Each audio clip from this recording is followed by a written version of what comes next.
Okay, this is 5 Minutes with Gerry Moira, the Chairman and Director of Creativity at Euro RSCG London. Hi Gerry. Good morning.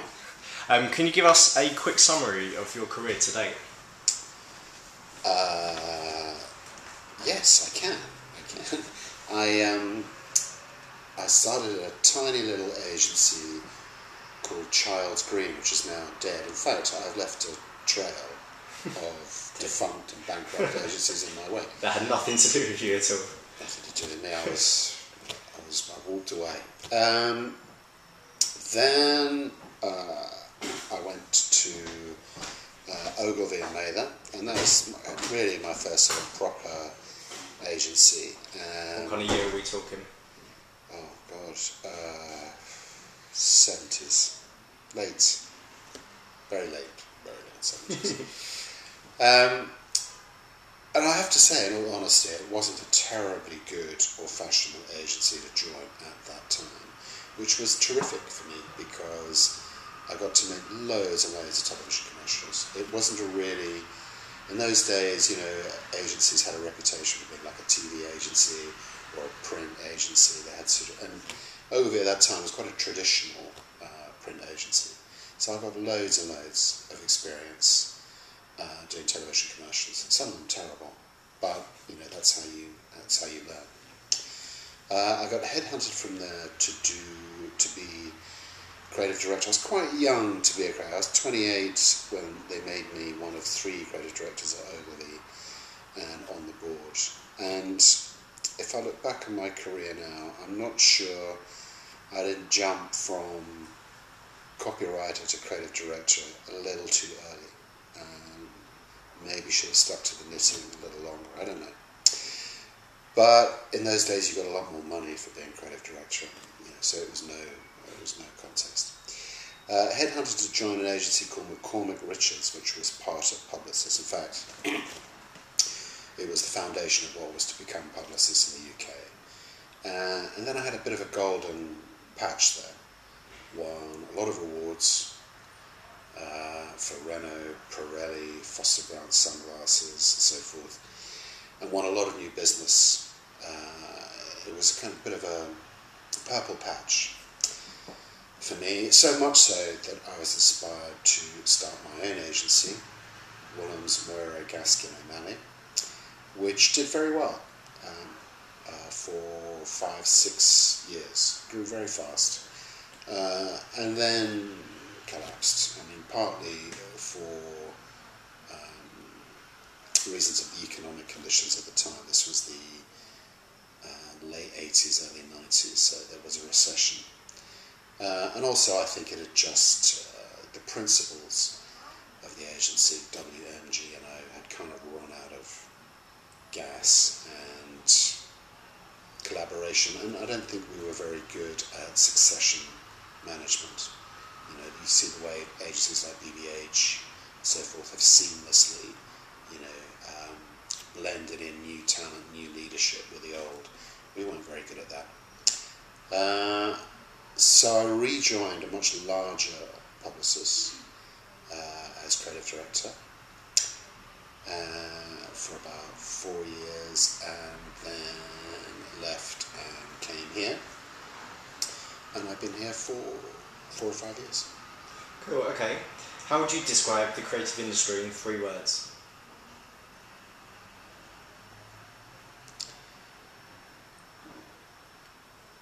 Under pressure is only 2, isn't it, really? It's under pressure, there you go. That's 3. Thanks.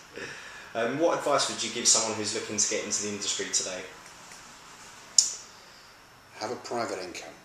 I think that's a huge advantage. In fact, I do think we've got a bit of a problem with recruitment of young creatives. I'm just talking about creatives here, in that if you don't live in the home county, sort of London area, and therefore are able to live at home and have your parents support you, it's quite difficult for you to go through the 12-month, 18-month internship placement kind of period.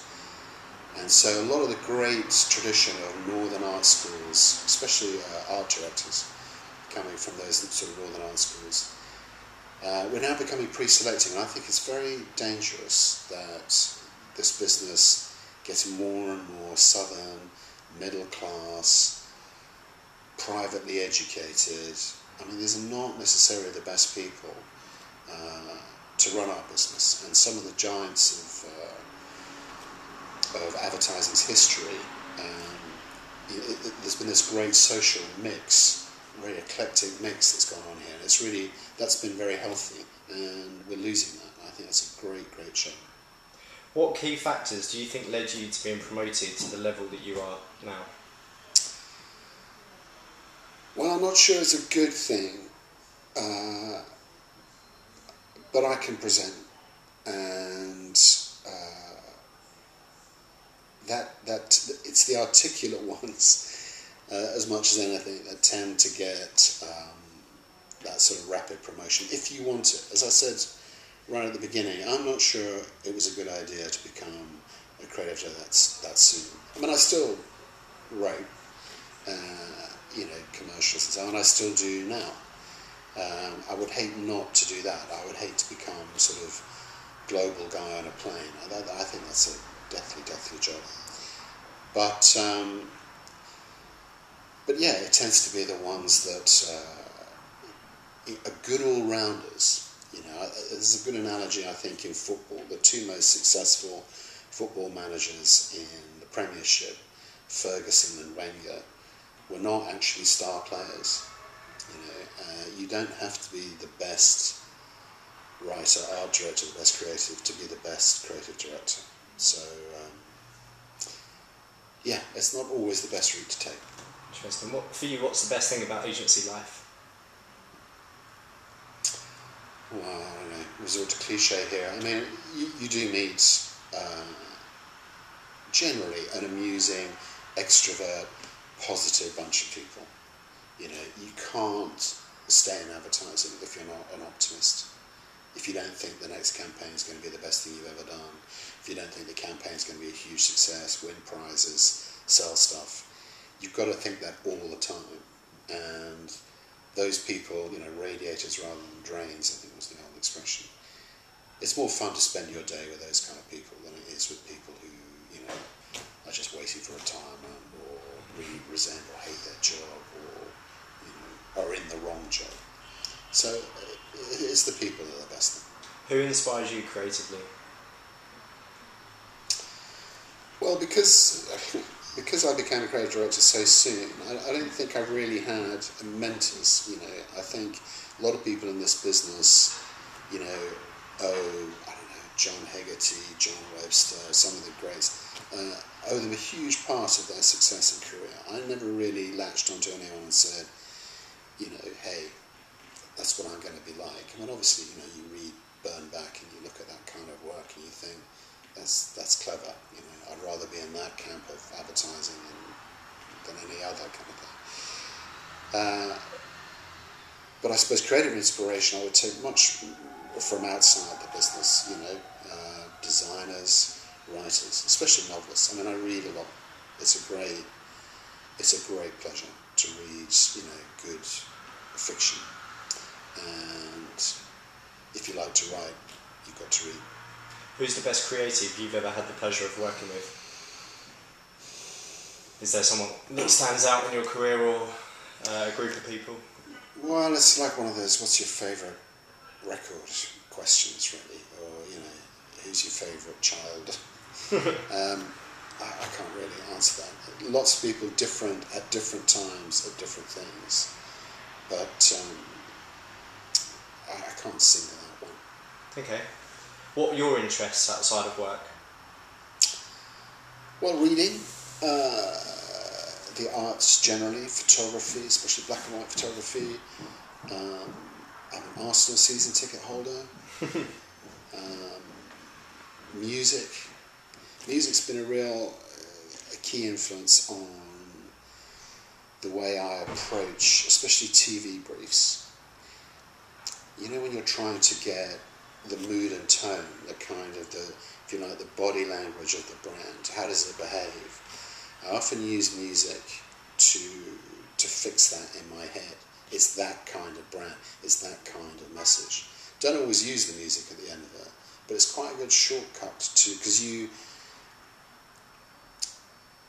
I think all bands and tracks come with a kind of attitude and a tempo and a kind of strut, if you like, and that's a very good shorthand for how this little 30-second film is going to pan out.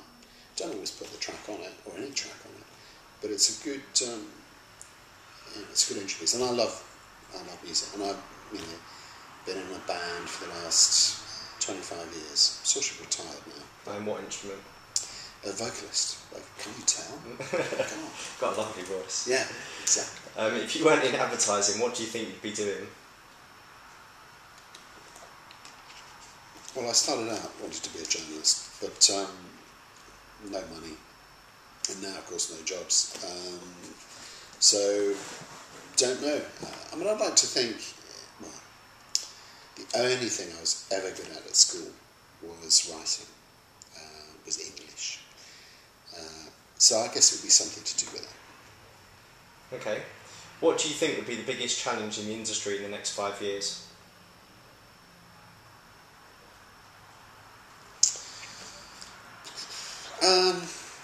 Well, I was tempted to say survival at this moment in time, because it is quite grim out there. But we've been in these sort of situations before and bounced back, so I'm sure we'll do that again. And I'm sure our clients will do that again. I think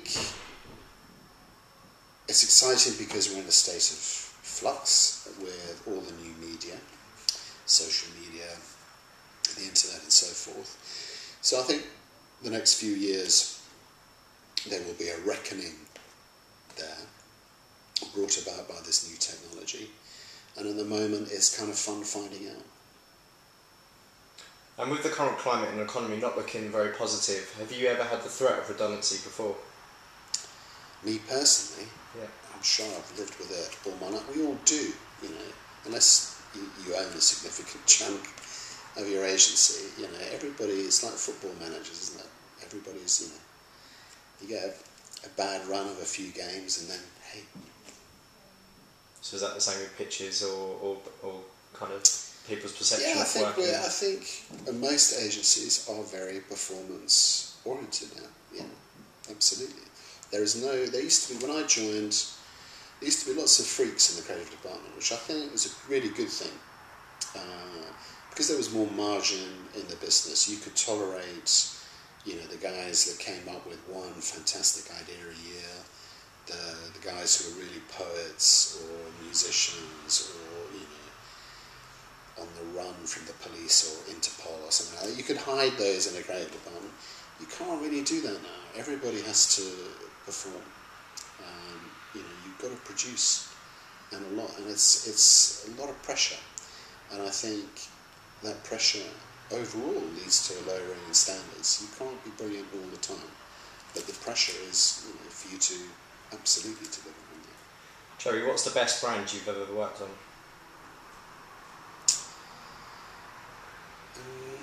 Well, it's different. Some of the best advertising I did, I think, was on Renault cars and Pirelli tyres, things like that. And some of the most frustrating times I've had have been on brands like 3, the telco, which could be a fantastic brand, but isn't. So you've got to separate out the advertising from the brand, I guess.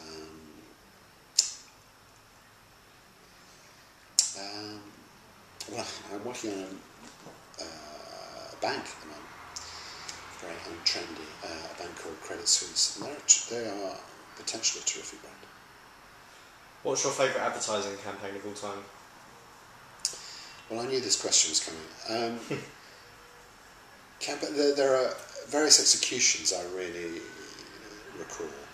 I think one of my favourite TV ones, because I've been asked this question many times, is the Lynx one where they get dressed in reverse in the supermarket.